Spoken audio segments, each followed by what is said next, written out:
bạn đến với kênh Mr MEO tiếng Anh song ngữ.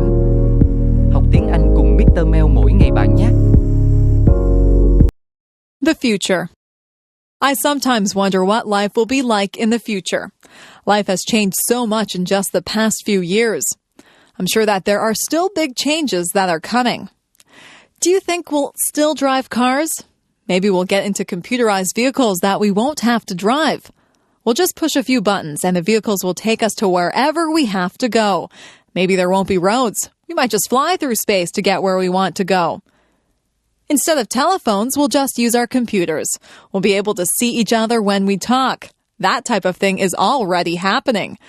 Maybe we won't have to cook our meals. We might be able to push buttons to order whatever we want. A nice roast beef dinner or an ice cream sundae might just pop out of a machine. It would be nice to have a robot to clean the house for you. In the past few years, computers have been extremely important. People used to write to each other through the mail. Now people communicate so much more frequently through email. Most of my friends own computers. If we had all of these things to do the work for us, what would we do? We would still need people to program the computers. We could spend more time being creative rather than doing everyday chores. The future holds many surprises. I'm sure that technology will become even more and more amazing. When my parents were young, they had never even seen a color television. Nobody owned a computer. It doesn't take long for things to change a lot. Who knows what amazing things are in store for us? Giving a speech. I had to give a speech last week. I gave a speech to 300 people. I had to speak in front of a group of students. I had to tell them about a campaign that we were having to raise money for cancer research. Giving a speech can be a difficult thing. When you stand in front of a big crowd, you can get very nervous. Some people feel like they have weak knees. Their legs feel as if they are made of rubber. Their heart beats very hard inside of their chest. Their palms get sweaty. Some people even become short of breath. For some people, giving a speech is their worst fear. When you give a speech, everyone is looking at you. They are waiting to hear what you have to say. When you have 300 people looking at you, you have 600 eyes that are on you. It is a little frightening when you think of it that way. Before I give a speech, I take 3 big breaths. I calm myself and I remind myself that what I have to say is important. I like to be sure of what I am going to say, so I practice my speech in front of a mirror at home. I like to look like I am relaxed and friendly. They say that practice makes perfect, so the more speeches that you give, the better you will become at it. Whenever I have to give a speech, I imagine that the audience is just one big person. I look out into the audience until I find a friendly, smiling face. I focus on that person, and I pretend that I am just talking to them. I've become used to giving speeches. I am more relaxed now than I used to be. People tell me that I do not look nervous at all. I like to hear that. Sometimes I do feel a little flutter of nervousness, but I just ignore it and do the best that I can. Giving a speech is not as scary as it appears to be. Anyone can do it with a little practice. Moving to another country. My friend Steve moved to another country. He had lived in Canada all his life and he moved to Japan. Life in Japan was very different for Steve than what he was used to. At first, Steve suffered from culture shock. His whole life seemed different. He was not used to the way of life in Japan. Steve was not used to the large crowds of people that walked up and down the streets in Japan. In his hometown in Canada, the streets were fairly quiet. Steve had to get used to the food. In Japan, the people eat a lot of fish. Steve had never eaten much fish before. Steve wanted pizza, but it was expensive in Japan. Steve said that he had to adjust his eating habits. The people in Japan have different customs than we do here in Canada. Steve didn't want to offend anyone, so he had to learn the customs. He had to learn about what Japanese people considered polite and rude.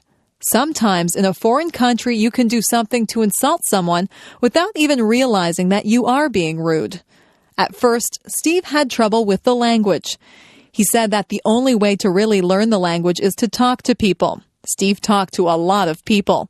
He made a lot of mistakes, but people were patient with him, and they tried to help him with his Japanese. It wasn't long before Steve felt more comfortable in his new surroundings. You have to be willing to learn new customs and a new language if you move to another country. Steve feels very comfortable in Japan, and in Canada now. He is thinking about going to another country now. He thinks that he might like to try and live in Italy. I'm sure that he would get over his culture shock very fast if he moved there. Moving to a new country can be difficult, but if you are willing to learn, it can be a very rewarding experience. My doll. When I was an infant, I got a rag doll. It was a very plain little doll, and it wore a clown outfit and a clown's hat. I used to take that doll to bed with me every night. I couldn't go to bed without my doll. My mother used to pretend that the doll was talking to me. She would make the doll dance and sing songs. I would talk to the doll. My mother would answer for the doll, but I was a baby, and I thought that the doll was actually talking to me. That doll was my best friend. I took her everywhere. One time I took her to a store with me, and I left her on a shelf in the store. We were halfway home when I realized that I didn't have my doll with me. I was very upset. My mother and I rushed back to the store. My doll was still there. I was so relieved. I hugged my doll and I promised myself that I would never leave her anywhere again. I couldn't imagine life without that doll. Through the years, the doll became less important in my life. I had other things to do, but the doll still sat on my bed during the day, and I still took it to bed at night. I gave that doll a lot of love when I was little. In fact, I love that doll so much that she looks tattered and torn now. There are parts of her face and hands that are almost worn away. I had a lot of other toys when I was little, but none of them were ever so important as that doll. I don't play with toys anymore, but that doll is still in my room. She sits in a special chair in the corner. I'll always have that doll. No matter how worn out she is, I'll always keep her and cherish her as part of my early childhood. I am curious. I am curious about many things. I would like to find the answers to a lot of questions that I have. What holds the stars up in the sky? Why does ice form on the top of the lake when it is cold? Is there life on other planets? Why do we not fall off the face of the earth? How do caterpillars turn into butterflies? All of these things are mysteries to me. There are so many questions that are unanswered. I think I should go to the library and get a book to find out why people grow old. What makes a television work?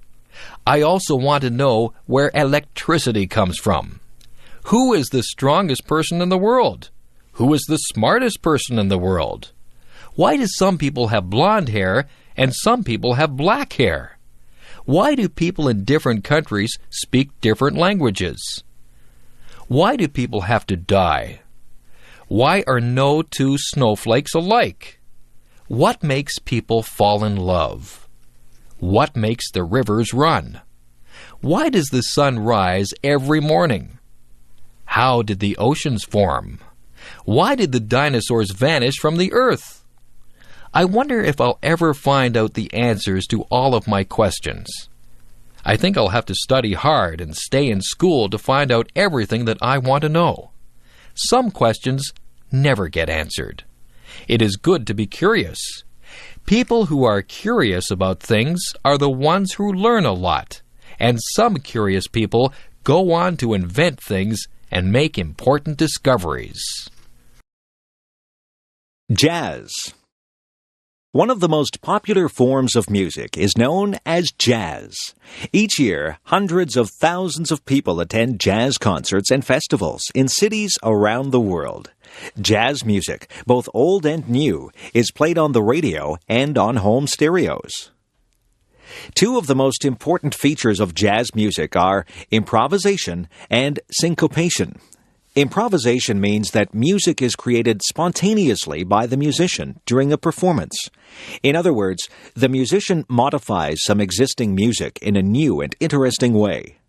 Syncopation means that the regular patterns found in music may be broken up, with new accents and uneven patterns being created. The features of improvisation and syncopation are difficult to use with skill and require great creativity on the part of the musician. Jazz music originated in the southern United States during the late 19th and early 20th centuries. It was based on African American music that was derived in part from rhythms in Western Africa. The earliest jazz musicians were influenced by a music style known as ragtime, which was popular during the late 19th century. Jazz music also incorporated some aspects of a related kind of music called the blues. By the beginning of the 20th century, a fully developed form of jazz was being played in New Orleans, a city in the southern United States. Jazz musicians played instruments such as the trumpet, saxophone, cornet, and piano. Jazz soon became popular and was played on the riverboats that traveled along the Mississippi River. Some jazz musicians moved north to the city of Chicago, and young musicians in that city developed some new forms of jazz music. By the 1920s and 1930s, jazz was popular in many parts of the United States, and some musicians began forming large bands, comprising many musicians and many different instruments. This began the period known as the Big Band era, when a popular form of jazz known as swing music was played. During the 1940s and 1950s, other forms of jazz known as bop and cool jazz were developed. Some people preferred these newer kinds of jazz, but others preferred the older varieties. By the 1960s, some jazz musicians began to experiment with different kinds of musical instruments and with other kinds of music. Some musicians incorporated musical styles from other parts of the world, or combined jazz with rock music, and today, some musicians have blended jazz with rap music. However, some people prefer the more traditional forms of jazz music. Of course, most of the great jazz musicians of the early 20th century, people such as Louis Armstrong, Duke Ellington, Count Basie, Dizzy Gillespie, and Billie Holiday, are no longer alive. However, many great jazz musicians are still active, and many younger musicians have continued this form of music. People will continue to enjoy jazz music for a long time to come. Australia, people. The first people who lived in Australia were known as the Aborigines. The Aborigines came to Australia by boat more than 40,000 years ago. They are the first people in the world who are known to have used boats for transportation. Even though many parts of Australia were very inhospitable places, the Aborigines survived. They lived by hunting and gathering throughout the continent, even in the desert areas where survival is almost impossible. The Aborigines felt a deep spiritual attachment to the land, and they made many beautiful paintings upon the rocks of many parts of the country. Their most famous invention is a curved hunting stick known as the boomerang. The design of the boomerang is remarkable because it can be thrown in such a way that it will turn around and return to the person who threw it. Until about 200 years ago, the Aborigines had only a very limited amount of contact with people in the outside world. The next people to migrate to Australia were from the British Isles. Beginning in the late 18th century, Australia was used as a prison colony, where common criminals and political prisoners were sent from Britain. By the middle of the 19th century, many British people moved to Australia voluntarily to begin farms or to search for gold. By the late 19th century, Britain stopped sending its prisoners to Australia, but migration continued. After the arrival of the British colonists, the Aboriginal population declined sharply. This was partly due to disease, partly due to cruel treatment by settlers, and partly due to the loss of their traditional way of life. Today, the Aboriginal population is growing again, and the Australian government has taken some steps to correct the injustices of the past. The various parts of Australia were governed at first as separate colonies, but in 1901 they joined to form a single country. Australia continued to grow during the 20th century, and after World War II, it attracted many immigrants from countries in Europe. During the past few decades, many people have moved to Australia from various parts of Asia and from other parts of the world. Today, Australia consists of one territory, the Northern Territory, and 6 states: Western Australia, South Australia, Tasmania, Victoria, New South Wales, and Queensland. Tasmania is a small island off the southern coast, and Victoria, New South Wales, and Queensland are found in the eastern part of the country. The two largest cities in Australia are Sydney and Melbourne, both of which are in the southeastern part of the country. Sydney has a beautiful harbour that is one of the largest in the world, and Melbourne has many beautiful parks and gardens. The capital city of the country is Canberra, which is located between Sydney and Melbourne. Other large cities in Australia are Brisbane in the northeast, Perth in the southwest, and Adelaide in the south. George Washington Carver. George Washington Carver is possibly the most famous agricultural scientist of all time. He invented hundreds of products that could be made from crops such as peanuts and sweet potatoes, and he changed the methods of farming in the southern United States. The story of George Washington Carver's life is interesting and inspiring, as it shows how some people can achieve success despite adversity. George Washington Carver was born in a small town in the American state of Missouri in 1864 or 1865. He was named after the first president of the United States. George's parents were slaves. His father was killed in an accident, and his mother was kidnapped and later died. George and his brother were raised by a married couple, the Carvers, who had owned George's mother. George was often sick during his childhood, but he showed an intense interest in nature. The Carvers taught George to read and write, and he became known locally as an expert on plants. Later, the Carvers sent George to a school for African American children in a nearby town. After his graduation, George Washington Carver continued his education in the state of Iowa. While a student in Iowa, Carver had very little money and had to work at many jobs to afford the costs of his education. However, his knowledge of plants was very impressive, and after receiving his master's degree, he became a teacher at the college he had attended as a student. Soon, however, Carver moved south to the state of Alabama, where he worked as a teacher and researcher at a college for African American students. It was here that Carver stayed for the rest of his life, and it was here that he performed his important agricultural research. One problem for farmers in the southern United States was that the most widespread crops, cotton and tobacco, tended to remove nutrients from the soil. Carver realized that this problem could be solved to some extent by rotating the cotton and tobacco crops with other kinds of crops, such as peanuts and sweet potatoes, which could help to preserve the nutrients in the soil. Carver's discoveries made the peanut, the sweet potato, and the soybean very useful to southern farmers. He invented the food product known as peanut butter, plus hundreds of other products. For example, Carver found ways to produce plastics, ink, cooking oil, paints, and cosmetics from peanuts and other crops. Carver also developed a new variety of cotton. Carver received many awards for his scientific research, but he was never interested in fame or fortune. When Carver died in 1943, the American government made his birthplace a national monument. Today, Carver is still known as a great agricultural scientist. The rights of the accused. In English-speaking countries, the rights of an accused person are taken very seriously. Over many centuries, laws evolved in such a way that people could not be arrested or charged without a very good reason.